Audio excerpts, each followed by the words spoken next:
एक सुबह तुम उठो और देखो कि पूरा समुद्र गायब हो चुका है, लेकिन असली डर तब शुरू होता है जब वो समुद्र वापस आने वाला होता है। कैरिबियन समुद्र में एक परिवार अपनी यॉट पर छुट्टियां मना रहा होता है। तभी परिवार की माँ जूलिया समुद्र में तैरने चली जाती है, लेकिन पानी में उसे अचानक अपने आसपास कुछ अजीब महसूस होने लगता है। पहले तो वो इसे अपना वहम समझती है, लेकिन कुछ सेकंड बाद उसे फिर वही एहसास होता है और इस बार वो डर जाती है। जूलिया तेजी से यॉट की तरफ तैरने लगती है। तभी अचानक पानी के नीचे से कोई चीज उसका पैर पकड़ लेती है। जूलिया मदद के लिए चिल्लाने लगती है, लेकिन उसकी बेटी कैसी हेडफोन लगाकर गाने सुन रही होती है, इसलिए उसे कुछ सुनाई नहीं देता। वहीं उसका पति टॉम और बेटा बेन मछली पकड़ने में व्यस्त होते हैं। कुछ देर बाद टॉम की नजर जूलिया पर पड़ती है, जो पानी में डूबने से बचने की कोशिश कर रही होती है। ये देखकर टॉम तुरंत यॉट को उसके करीब ले जाता है और बिना देर किए समुद्र में कूद पड़ता है। वो जल्दी ही जूलिया तक पहुंच जाता है और उसे पकड़कर वापस यॉट तक ले आता है। बच्चे दोनों को ऊपर खींच लेते हैं। परिवार जूलिया का ध्यान रखता है, लेकिन वो खुद को समझा देती है कि शायद ये सब समुद्र की तेज लहरों की वजह से हुआ होगा। उस रात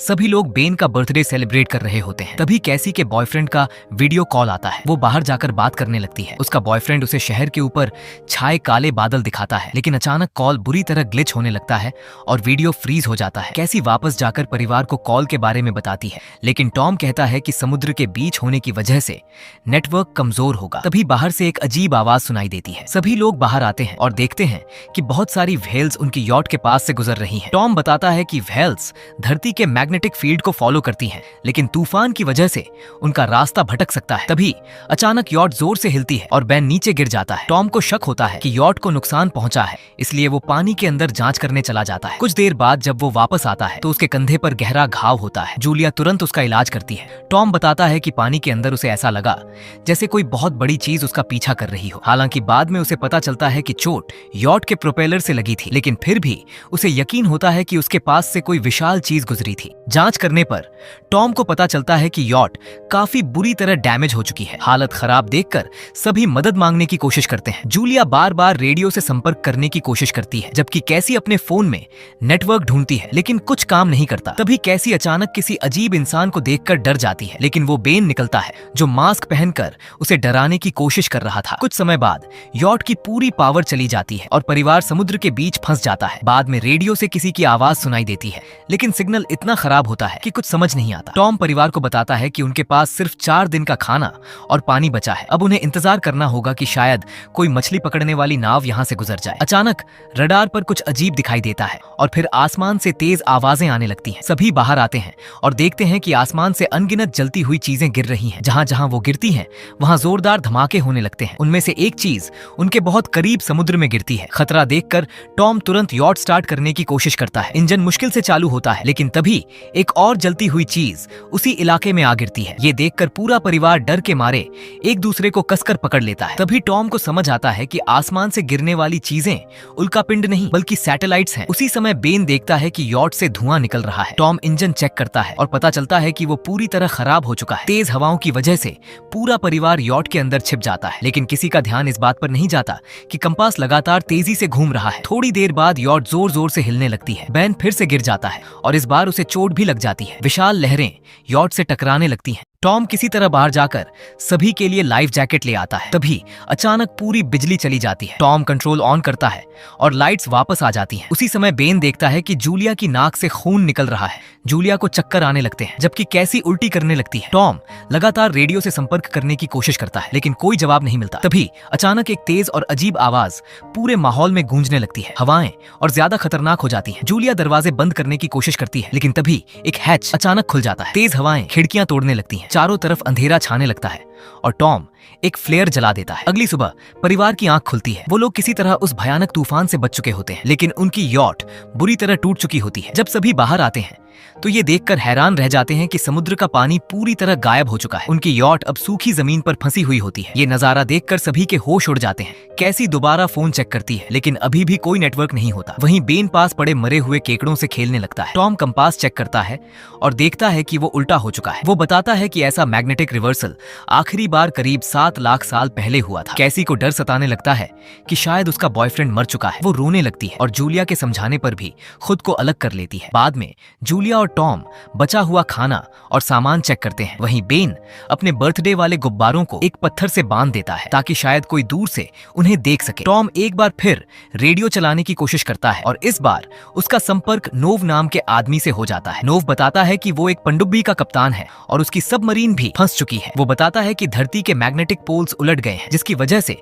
समुद्र पीछे हट गया और जमीन बाहर आ गई। साथ ही पूरी दुनिया के कम्युनिकेशन सिस्टम भी बंद हो चुके हैं। नोव उन्हें चेतावनी देता है कि कुछ समय बाद मैग्नेटिक पोल्स फिर से बदल जाएंगे और जब ऐसा होगा तब समुद्र का पानी बेहद खतरनाक ताकत के साथ वापस लौटेगा। इसलिए वो परिवार को सलाह देता है कि पानी आने से पहले किसी ऊंची जगह पर पहुंच जाए। नोव दुखी होकर बताता है कि इस आपदा में उसका साथी मर चुका है। वो ये भी कहता है कि उसकी सबमरीन में सिर्फ 3 लोगों के लिए जगह बची है। ये सुनकर जूलिया और टॉम उससे विनती करते हैं कि जरूरत पड़े तो कम से कम उनके बच्चों को बचा ले। इसके बाद नोव अपनी लोकेशन भेजता है। दूरी का अंदाजा लगाने के बाद टॉम कहता है कि वहां पहुंचने में 2 या 3 दिन लग सकते हैं। वो परिवार को आराम करने के लिए कहता है क्योंकि अगली सुबह उन्हें सफर शुरू करना होगा। अगले दिन जब सभी निकलने की तैयारी कर रहे होते हैं तभी टॉम को पास में हलचल दिखाई देती है। वहां एक घायल आदमी खड़ा होता है जिसके हाथ में हारपून होता है और उसके साथ एक कुत्ता भी होता है। टॉम सावधानी से उसके पास जाता है और उसे पानी की बोतल देता है, लेकिन वो आदमी ऐसी भाषा में बात करता है जो टॉम को समझ नहीं आती। पानी पीने के बाद अचानक वो आदमी बोतल टॉम के सिर पर मार देता है और फिर उसे जोर से लात मारता है। जूलिया डर कर भागने की कोशिश करती है, लेकिन तभी वो आदमी हारपून सीधे टॉम के पेट में घुसा देता है। कुछ ही पल बाद वो टॉम का गला काट देता है। फिर वो जूलिया के पीछे भागता है और हारपून उसकी तरफ फेंकता है जो उसके कंधे में जाकर लगता है। जूलिया दर्द सहते हुए तुरंत यॉट के अंदर भागती है और बच्चों को छिपने के लिए कहती है। कैसी और बैन सोफे के नीचे छिप जाते हैं। जूलिया उन्हें सुरक्षा के लिए फ्लेयर गन देती है और खुद चाकू लेकर बाथरूम में छिप जाती है। वो आदमी दरवाजा तोड़कर अंदर घुस जाता है। पहले वो खाना उठाता है और फिर पूरे यॉट में जूलिया को ढूंढने लगता है। कुछ देर बाद वो बाथरूम की तरफ बढ़ता है, लेकिन उससे पहले ही जूलिया एक छोटे रास्ते से चुपचाप बाहर निकल जाती है। आदमी को लगता है कि वो भाग चुकी है, लेकिन तभी उसका कुत्ता जूलिया को देख लेता है और भौंकने लगता है। कुत्ता उस पर हमला कर देता है। मजबूर होकर जूलिया उसे चाकू मार देती है। कुत्ते की आवाज सुनकर वो आदमी गुस्से में वहां पहुंच जाता है। इसी बीच जूलिया दूसरी तरफ से यॉट के अंदर घुसने की कोशिश करती है। वो टूटे हुए शीशे से अंदर जाने ही वाली होती है कि तभी वो आदमी उसे पकड़ लेता है। वो जूलिया को जोर से मुक्का मारता है जिससे वो नीचे गिर जाती है। जूलिया बचने की कोशिश करती है, लेकिन आदमी उसे बेरहमी से लात मारता है। फिर उसके हाथ पर पैर रखकर चाकू गिरा देता है और बाल पकड़कर उसका चेहरा जमीन पर दे मारता है। इसके बाद वो आदमी जूलिया को सोफे पर फेंक देता है और उसका गला दबाने लगता है। सोफे के नीचे छिपे बच्चे डर के मारे सब कुछ देख रहे होते हैं। आखिरकार कैसी खुद को रोक नहीं पाती और बाहर निकलकर फ्लेयर गन चला देती है। फ्लेयर सीधे उस आदमी को लगता है और उसके कपड़ों में आग लग जाती है। देखते ही देखते पूरी यॉट में आग फैलने लगती है। कैसी और बेन तुरंत बाहर भाग जाते हैं। घायल होने के बावजूद जूलिया उठती है और जलते हुए आदमी को जोर से लात मारकर बेहोश कर देती है। इसके बाद वो जल्दी से नक्शा और जरूरी सामान उठाती है और बच्चों के साथ वहां से भाग जाती है। बाहर पहुंचते ही कैसी और बेन अपने पिता के पास जाकर रोने लगते हैं। जूलिया भी टॉम के पास बैठ जाती है और पूरा परिवार उसे आखिरी अलविदा कहता है। लेकिन तभी वो खतरनाक आदमी जलती हुई यॉट से दोबारा बाहर निकल आता है। ये देखकर परिवार तुरंत वहां से भागने लगता है। कुछ ही देर बाद उनके पीछे जोरदार धमाके के साथ पूरी यॉट फट जाती है। काफी दूर जाने के बाद वो लोग एक छोटे झरने के पास रुकते हैं। तभी कैसी को एहसास होता है कि शायद बेन के छोड़े हुए गुब्बारों की वजह से उस आदमी ने उन्हें ढूंढ लिया। ये सुनकर बेन खुद को दोष देने लगता है, लेकिन जूलिया उसे समझाती है कि इसमें उसकी कोई गलती नहीं है। वो सभी को याद दिलाती है कि वो आदमी अभी भी उनका पीछा कर रहा है, इसलिए उन्हें चलते रहना होगा। रास्ते में बेन एक मरे हुए हैमरहेड शार्क को देखकर डर जाता है। उसी समय जूलिया देखती है कि वो आदमी फिर से उनकी तरफ आ रहा है। परिवार तुरंत भागने लगता है और एक बड़े रेत के टीले से नीचे फिसल जाता है। नीचे पहुंचकर उन्हें जहरीले कचरे से भरा इलाका दिखाई देता है। वो सावधानी से उसे पार करते हैं और सोचते हैं कि शायद अब वो आदमी उनसे पीछा छुड़ा चुका है। आगे बढ़ते हुए उन्हें समुद्र की सूखी जमीन पर विशाल मरे हुए समुद्री जीव और हर तरफ प्लास्टिक फैला हुआ दिखाई देता है। लगातार चलने की वजह से बेन कमजोर होने लगता है। जूलिया समझ जाती है कि उसके शरीर में पानी की कमी हो रही है। वो सभी को रुककर आराम करने के लिए कहती है, लेकिन जब जूलिया पानी की बोतल चेक करती है तो देखकर घबरा जाती है कि लगभग सारा पानी खत्म हो चुका है। कैसी को एहसास होता है कि शायद उसने बोतल ठीक से बंद नहीं की थी। ये सुनकर जूलिया गुस्सा हो जाती है और कैसी को लापरवाही के लिए दोष देने लगती है। परेशान और निराश कैसी कहती है कि अब इससे कोई फर्क नहीं पड़ता, क्योंकि शायद वो सब वैसे भी मरने वाले हैं। दोनों के बीच जोरदार बहस शुरू हो जाती है, लेकिन इसके बावजूद परिवार आगे बढ़ता रहता है। कुछ दूर चलने के बाद परिवार को एक क्रैश हुआ एयरप्लेन मिलता है। शुरुआत में अंदर से आवाजें सुनकर सभी डर जाते हैं, लेकिन बाद में पता चलता है कि वहां सिर्फ कुछ फंसे हुए पक्षी हैं। रात होने वाली होती है, इसलिए परिवार उसी विमान के अंदर रुकने का फैसला करता है। खाना खाते समय जूलिया को टॉम की जैकेट में परिवार की एक तस्वीर मिलती है। उसे देखकर वो भावुक हो जाती है। तभी कैसी अपनी माँ से पूछती है कि उसकी और टॉम की पहली मुलाकात कैसे हुई थी। जूलिया मुस्कुराते हुए बताती है कि टॉम कभी उसका मरीज था। एक दिन वो फूल और एक कविता लेकर आया था, वहीं से दोनों के बीच प्यार शुरू हुआ। उस रात कैसी चुपचाप विमान के बाहर चली जाती है। तभी अचानक वो खतरनाक आदमी उसके पीछे आ जाता है और उसे पकड़ने की कोशिश करता है, लेकिन इससे पहले कि वो हमला करे जूलिया पीछे से आकर उसे कई बार चाकू मार देती है। इस बार आखिरकार वो आदमी मर जाता है। कैसी डर से कांपने लगती है, लेकिन जूलिया उसे गले लगाकर शांत करती है। अगली सुबह उस आदमी की लाश पर कीड़े रेंग रहे होते हैं। उसके शरीर पर अजीब काटने के निशान भी दिखाई देते हैं, जिससे लगता है कि आसपास कोई खतरनाक जीव मौजूद है। वहां से निकलते समय उनकी आंखों के सामने उस लाश के मुंह से केकड़े बाहर आने लगते हैं। कुछ घंटों बाद जूलिया और कैसी नक्शा देखने के लिए रुकती है। वहीं बेन धीरे धीरे आगे बढ़ जाता है। अचानक जूलिया उसे रोकने के लिए चिल्लाती है, लेकिन तब तक बेन एक तालाब का पानी पीने लगता है। जूलिया तुरंत उसे पीछे खींचती है और समझाती है कि ये पानी खतरनाक हो सकता है। तेज धूप और गर्मी की वजह से सभी की हालत खराब होने लगती है। बेन कमजोरी और चक्कर महसूस करने लगता है। थोड़ी देर बाद उन्हें कुछ पुरानी कुर्सियां दिखाई देती हैं। जूलिया और कैसी उनकी मदद से एक छोटा सा अस्थायी ठिकाना बना लेते हैं। जूलिया बेन को इंजेक्शन देती है और फैसला करती है कि रात यहीं बिताई जाएगी। अगली सुबह जूलिया की आंख एक अजीब आवाज से खुलती है। बाहर देखकर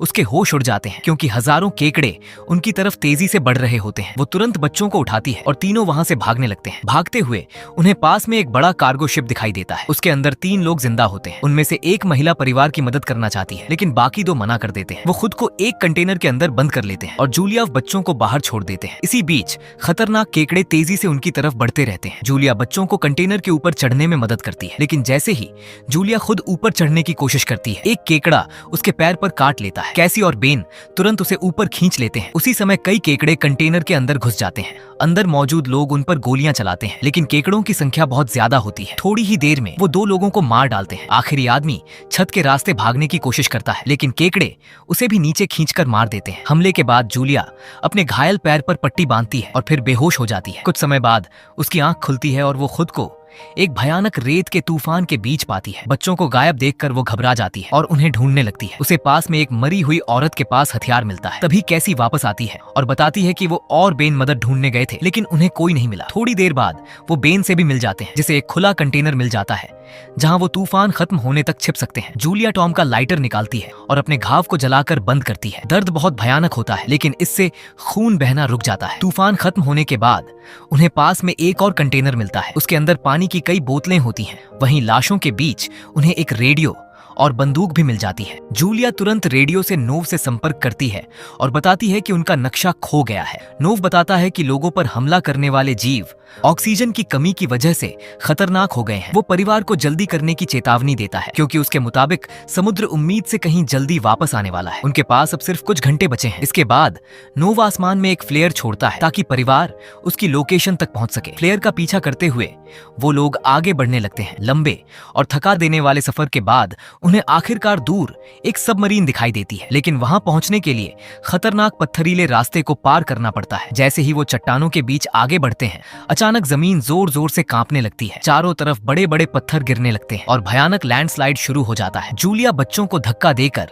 सुरक्षित जगह पहुंचा देती है, लेकिन खुद पीछे रह जाती है। जब सब शांत होता है तो एक विशाल पत्थर की दीवार जूलिया और बच्चों के बीच आ चुकी होती है। जूलिया बच्चों से कहती है कि वो उसके बिना आगे बढ़ जाएं। कैसी मना करती है और रोते हुए अपनी माँ को ऊपर चढ़ने के लिए कहती है। काफी देर की बहस के बाद जूलिया वादा करती है कि वो उनसे फिर मिलेगी। मजबूरी में कैसी बेन को लेकर सबमरीन की तरफ बढ़ जाती है। दोनों किसी तरह वहां पहुंचते हैं और देखते हैं कि नो खून से लथपथ पड़ा है। वो कमजोर आवाज में बताता है कि वो मरने वाला है और अब बच्चे सबमरीन का इस्तेमाल कर सकते हैं। ये सुनकर कैसी तुरंत अपनी माँ को बचाने वापस भागती है। दूसरी तरफ जूलिया देखती है कि खतरनाक केकड़े फिर से उसकी तरफ आ रहे हैं। वो उन पर गोलियां चलाती है, लेकिन उनकी संख्या बहुत ज्यादा होती है। तभी ऊपर से कैसी अपना हाथ उसकी तरफ बढ़ाती है। घायल होने के बावजूद जूलिया पूरी ताकत लगाकर ऊपर चढ़ती है और आखिरकार कैसी की मदद से दूसरी तरफ पहुंच जाती है। तीनों तेजी से सबमरीन की तरफ भागते हैं। बेन ऊपर खड़ा होकर केकड़ों का ध्यान भटकाने के लिए गोलियां चलाता है, जबकि जूलिया और कैसी अंदर चढ़ते हैं। जैसे ही केकड़े सबमरीन तक पहुंचते हैं, वो उसे फाड़ने लगते हैं। जूलिया लगातार फायर करती रहती है, लेकिन थोड़ी देर बाद